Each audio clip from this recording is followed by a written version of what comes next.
Hey, we are Chris and Teresa and are obsessed with all things fiber and guiding you on your fiber arts journey. We own a successful fiber processing mill, an online needle felting business, experienced at raising all fiber animals, and are renovating a 100-year-old school into a fiber arts retreat center. Processing, needle felting, yarn, roving, fiber animals, and our renovating progress are all topics discussed here. Think of this as your one-stop shop for advice, information, tips, and getting your questions answered on all things fiber, from raising the animals to the finished product and everything in between.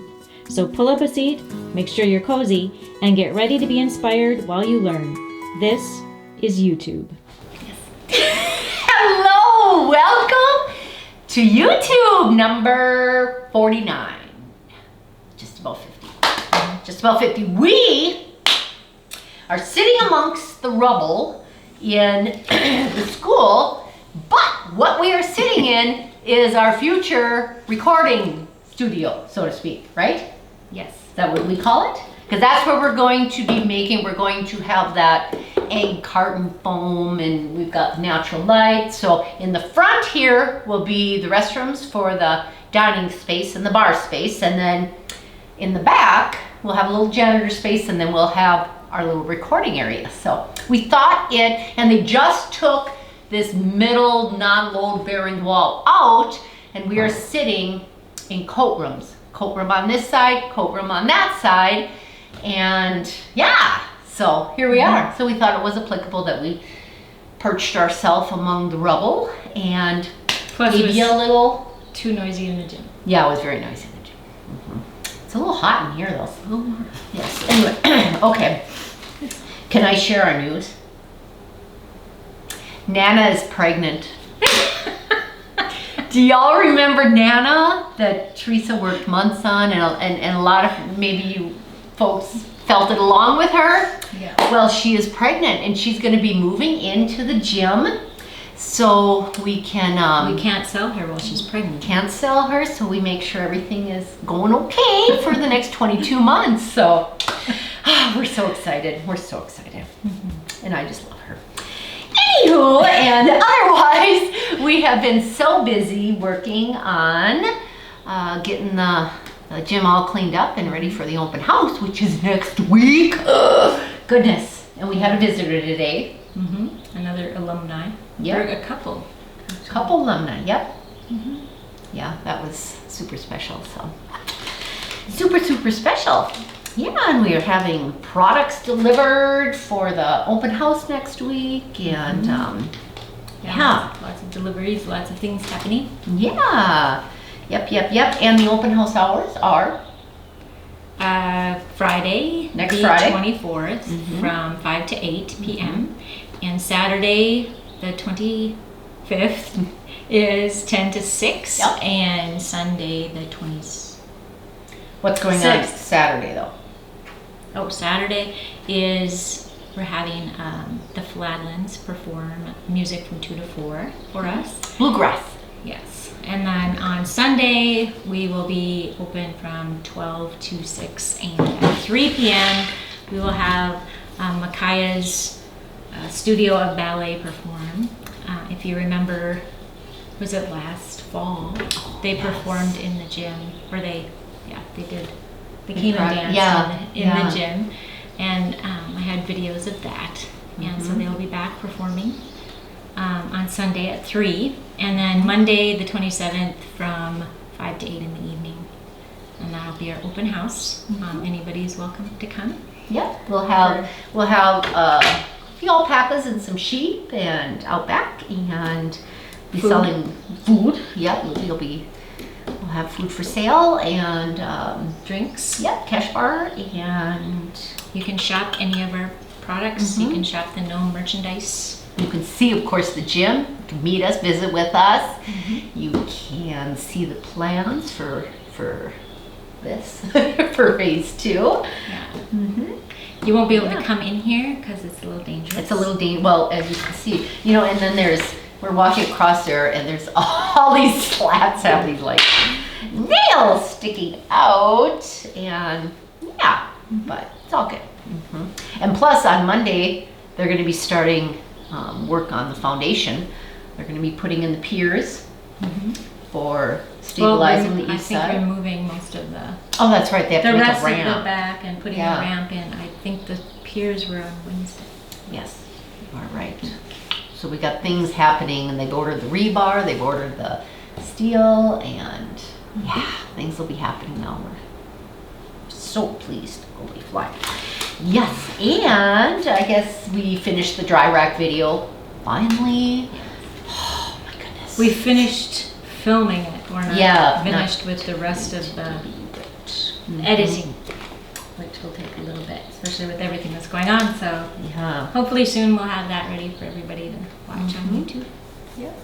I made up some more bison yarn because we sold out of our bison yarn, and I spun up some more, and it of course needs to be washed before we can sell it, so we're going to do a skein washing tutorial on using that, because in the mill when I return yarn to customers, I don't return it washed. They can pay me to return it if they would like, but most folks don't do that. So then I get a lot of questions. How do I wash this? You know, what do you recommend? So I'm just going to show you in the tutorial how I wash it, so then I can just point folks to that rather than typing it out all the time. So. All right, we have moved. We are now outside, and it is a gorgeous, gorgeous evening here in Nome, and we thought this was appropriate to move here because this is going to be gone on Monday. They are clearing all this rubble out of here and taking this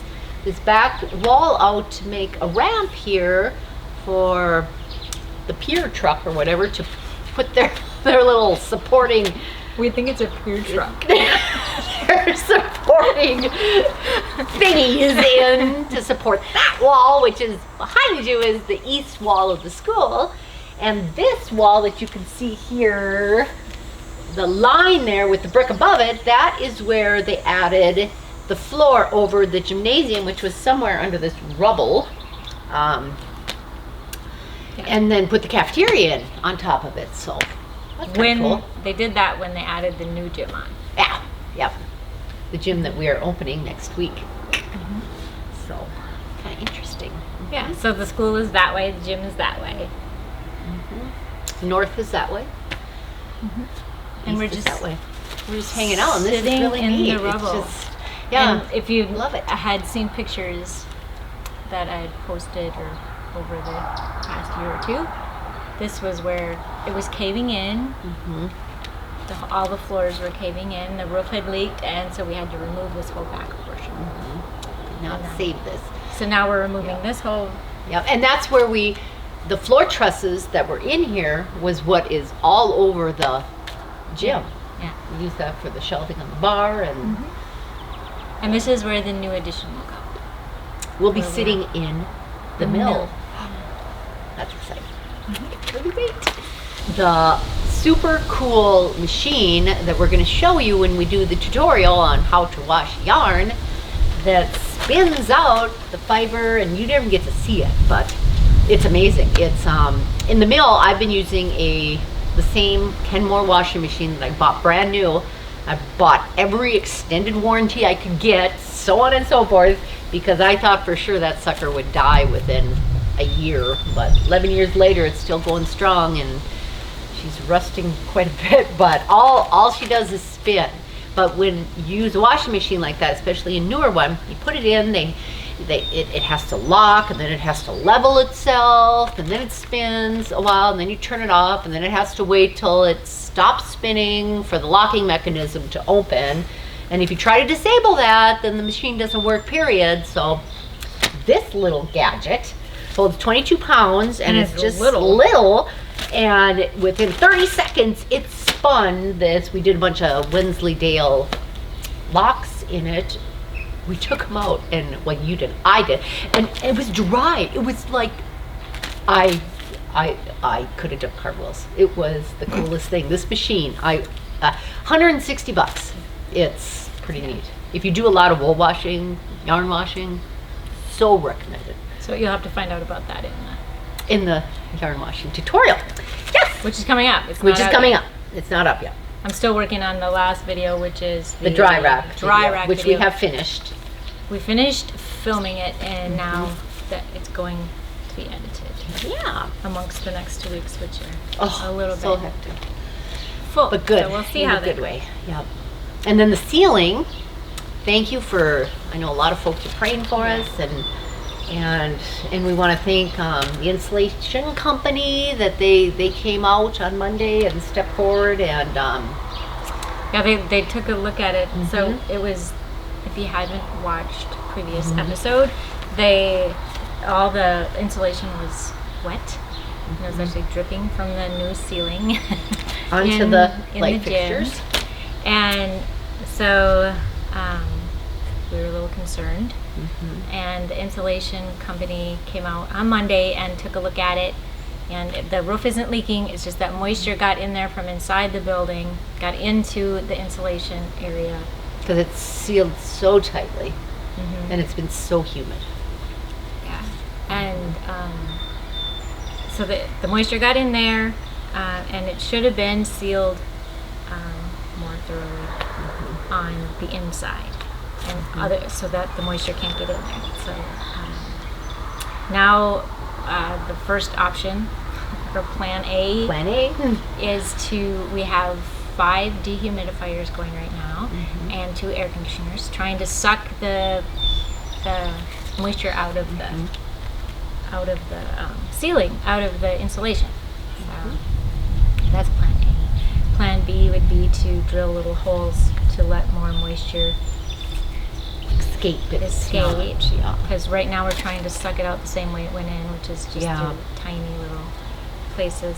And the next option would be to remove the wood panels, which we don't want to do. Nobody wants to do that option, so we're hoping they're coming out tomorrow to moisture test it and see if it's dried. So hopefully it's at least drying, because they're not going to do anything until after the event we have next week. So we'll put panels that are currently up until after the event.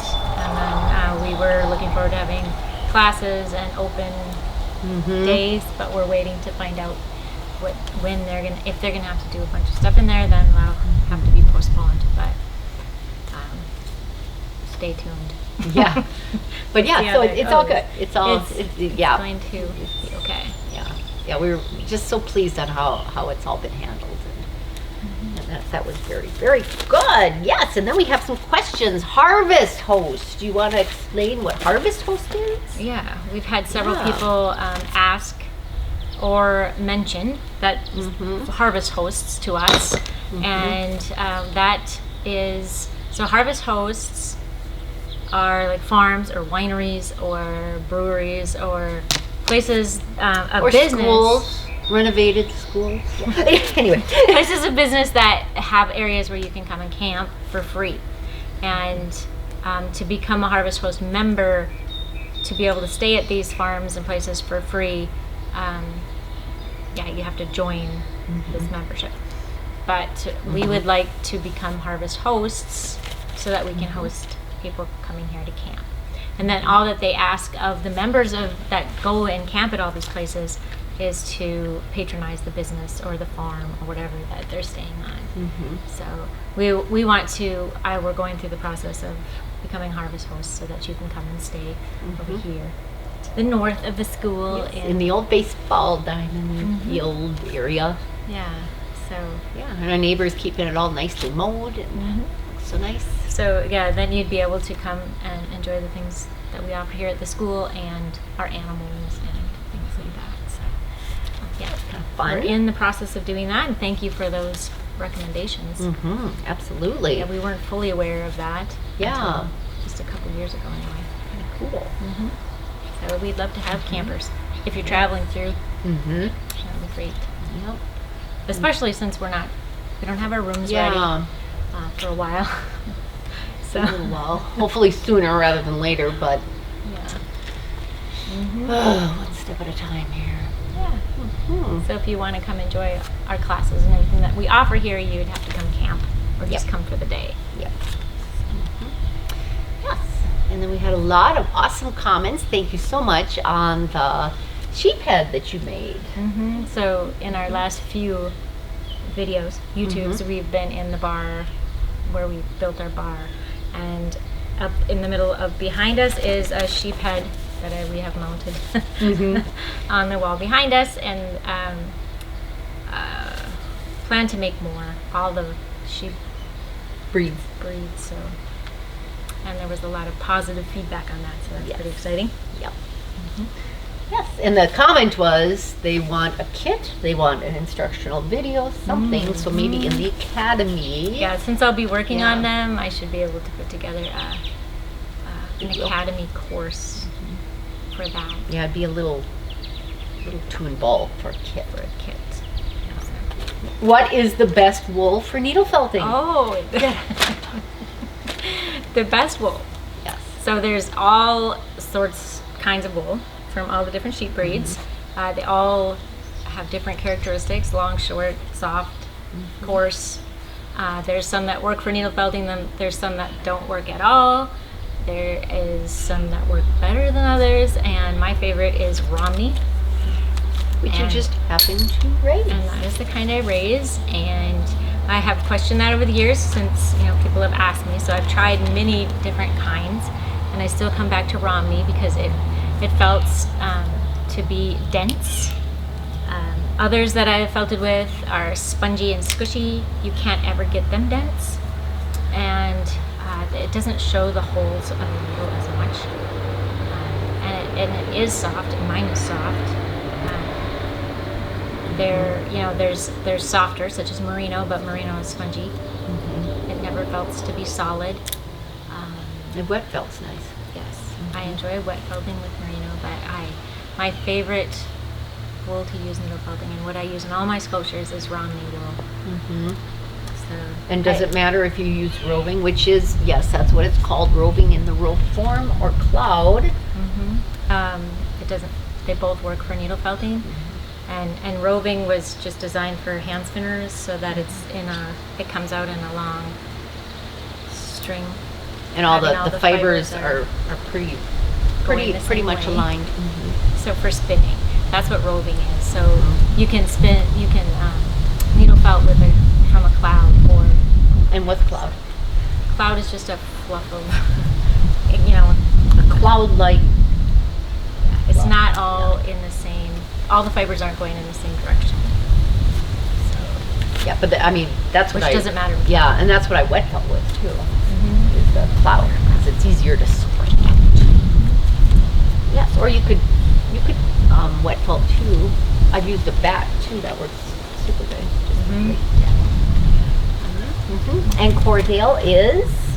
And I think the question was, is Corriedale a type of roving or a type of sheep? And so Corriedale is a breed of sheep, and since all sheep have different kinds of wool, so you have to be aware of all the different varieties that are available. Yeah, and so it does make a difference to know the breed of sheep, the breed of the wool. So you can go to stores, and if it doesn't say what breed or what kind of wool is in there, you have no idea what you're felting with, and some doesn't felt very well, and it can be very, very frustrated when you're trying to felt with that and say, what is the fun of this?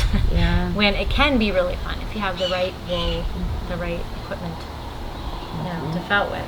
Otherwise it can be very frustrating because some doesn't felt. Yeah, so Corriedale is a breed of sheep. It's and a type of wool, of course. Yes, and raffle tickets. The question was, she had purchased raffle tickets online, and she was wondering if we were shipping, the ends. It's the ticket part, because it's we have typical raffle tickets where it's got the stub where you put your name, phone number, and email, and then the other part that says what's up for raffle and when the drawing is and whatnot. And what we do when they're purchased online is we fill them out. And if someone buys 10 tickets, we write the same information on the 10 stubs and tear them all apart, and they go in the drawing, the bucket we have for drawing. And we do not ship out the little ticket because it's not needed. If you are drawn, we'll just get a hold of you and We're writing your prize. email on Yep. for you. So. We're doing that all for you. And they're all going in guaranteed. Yeah, we So write them it's out been- as, every day. Yep. And it's been so much fun. We've sold quite a few of them. And thank you. Thank you all so much. Yeah, even if you buy the entire book, we're Mhm. writing on each one. Yep.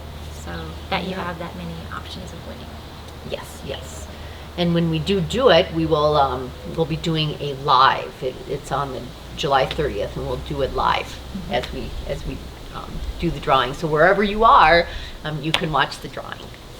And if you haven't heard of it up until now, we're drawing for a prize of $400 in products from Shepherd Industries, which is all of our products, or it's a Bear Creek bunny, gnome cheerleader bunny that I made, and the other prize is a wool quilt.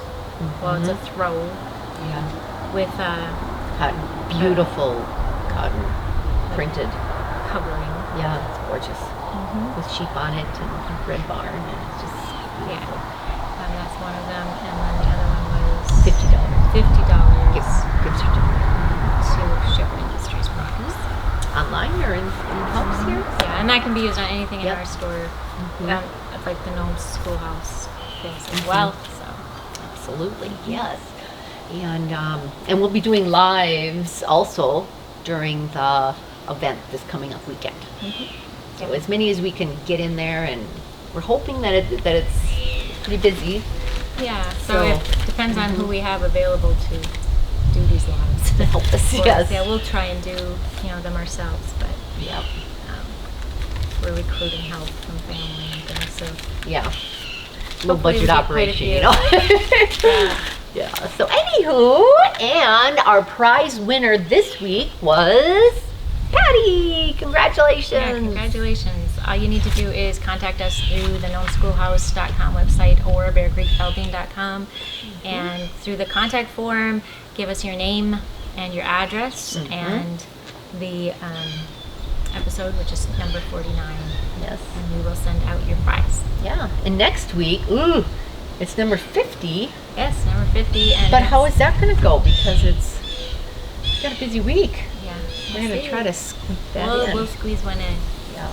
Yeah. Awesome. Awesome. So thanks so much for joining us. And Yes. yep, God bless you all. Thanks for Bye-bye. watching.